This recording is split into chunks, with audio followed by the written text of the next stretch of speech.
जनता की गाड़ियां खराब हो रही हैं और सरकार E100 का सपना दिखा रही है। एक तरफ देश भर में लाखों वाहन मालिक शिकायत कर रहे हैं कि E20 पेट्रोल आने के बाद उनकी गाड़ियों का जो माइलेज है वो घट गया है, इंजन की परफॉर्मेंस जो है वो काफी खराब हो गई है और जो मेंटेनेंस है उसका खर्चा लगातार बढ़ता जा रहा है। वहीं दूसरी तरफ केंद्रीय सड़क परिवहन मंत्री नितिन गडकरी अब E100 यानी कि 100% एथेनॉल को मंजूरी दे चुके हैं। यानी कि 100% एथेनॉल से गाड़ियां चलाने की बातें की जा रही हैं। ऐसे में सवाल यह है कि जब देश की करोड़ों गाड़ियां अभी E20 को लेकर ही सवालों के घेरे में हैं, तो क्या भारत E100 के लिए तैयार है? आज बात इसी पर होगी, आपकी गाड़ियों को लेकर होगी। नमस्कार, आपके साथ मैं प्रतिमा दत्ता। नितिन गडकरी ने हाल ही में घोषणा की कि उन्होंने E100 ईंधन को कानूनी मंजूरी देने वाली फाइल पर साइन कर दिए हैं। सरकार का यह दावा है कि इससे पेट्रोल पर निर्भरता कम होगी, विदेशी तेल आयात घटेगा और किसानों को इसका बम्पर फायदा मिलेगा। लेकिन हर सिक्के के दो पहलू होते हैं, ठीक उसी तरह से इस पूरे मसले पर भी दो पहलू हैं। सरकार ने अच्छी बातें तो आपको बता दी हैं, लेकिन जो बातें नहीं बताई जा रही हैं वो ये कि इस पेट्रोल से लोगों की गाड़ियों को कितना ज्यादा नुकसान हो रहा है। एक्सपर्ट्स और ऑटो इंडस्ट्री पहले ही चेतावनी दे चुके हैं कि ज्यादा एथेनॉल मिश्रण वाले ईंधन के लिए विशेष प्रकार के इंजन और फ्यूल सिस्टम की जरूरत होती है। सरकार खुद E20 से E25 की तरफ बढ़ने में सावधानी बरत रही है, क्योंकि पुरानी गाड़ियों पर असर की चिंता लगातार बढ़ रही है। इस सब के बीच सबसे बड़ा सवाल यह है कि क्या देश की मौजूदा गाड़ियां E100 पर चल पाएंगी? जवाब है बिल्कुल भी नहीं। रिपोर्ट साफ कहती है कि E20 वाली सामान्य गाड़ी को सीधे E100 पर नहीं चलाया जा सकता। इसके लिए फ्लेक्स फ्यूल इंजन, अलग कैलिब्रेशन और एक अलग तरह का फ्यूल सिस्टम चाहिए। यानी कि करोड़ों लोगों की मौजूदा गाड़ियों के लिए E100 कोई तत्काल समाधान नहीं है, बल्कि एक नई तकनीक है जिसके लिए नई गाड़ियां खरीदनी पड़ सकती हैं। यानी कि जो हमारे पास गाड़ियां हैं ना, जो आम लोग अक्सर लेके जाते हैं, अपने काम करते हैं, वो तमाम गाड़ियां ठप पड़ने वाली हैं। और यहीं से आम जनता के सवाल शुरू होते हैं।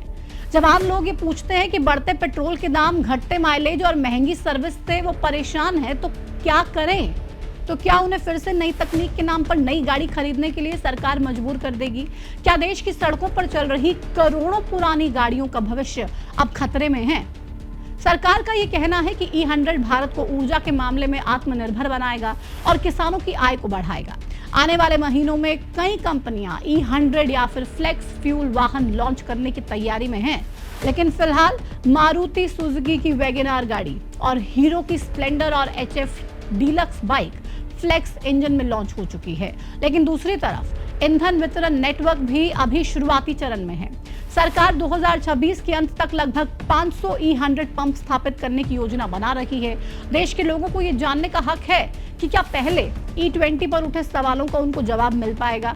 क्या जितने भी कंसर्न एक आम आदमी उठा रहा है, हर तरीके की वीडियोस आप देख रहे होंगे, कोई आपको दिखा रहा है कि अगर वो तेल भरवाने जा रहा है तो कैसे उसकी गाड़ियों पे मधुमक्खियां घूमने लग जाती हैं। एक बोतल में आपको तेल दिखाई दे रहा होगा और साफ तौर पे उस तेल में आपको दो अलग अलग लेयर्स दिखाई दे रही हैं। बहुत सारे सवाल हैं, बहुत सारे कंसर्न है। बहुत लोगों की गाड़ियां के जो इंजन है वो खराब हो चुके हैं, गाड़ियां खराब हो चुकी हैं। इंश्योरेंस कंपनीज इसको लेके कई बड़े तरीके के दावे कर चुकी है। लेकिन इस सब के बीच सरकार को ये चिंता सता नहीं रही है कि आम आदमी कितना परेशान है।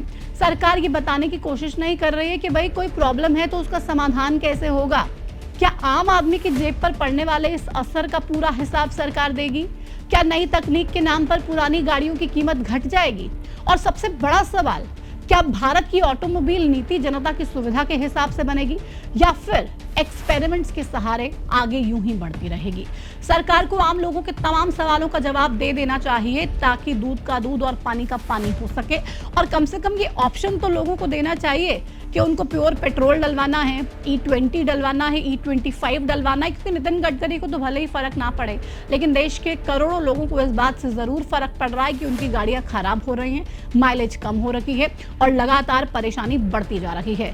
फिलहाल कमेंट सेक्शन में आप हमें जरूर बताइए कि क्या आप अपनी मौजूदा गाड़ी में E100 पर भरोसा कर पाएंगे या फिर पहले सरकार को E20 से जुड़े सभी सवालों का जवाब देना होगा और उसी के बाद आप कुछ फैसला ले पाएंगे। इस वीडियो में फिलहाल इतना ही। मुझे दीजिए इजाजत। नमस्कार।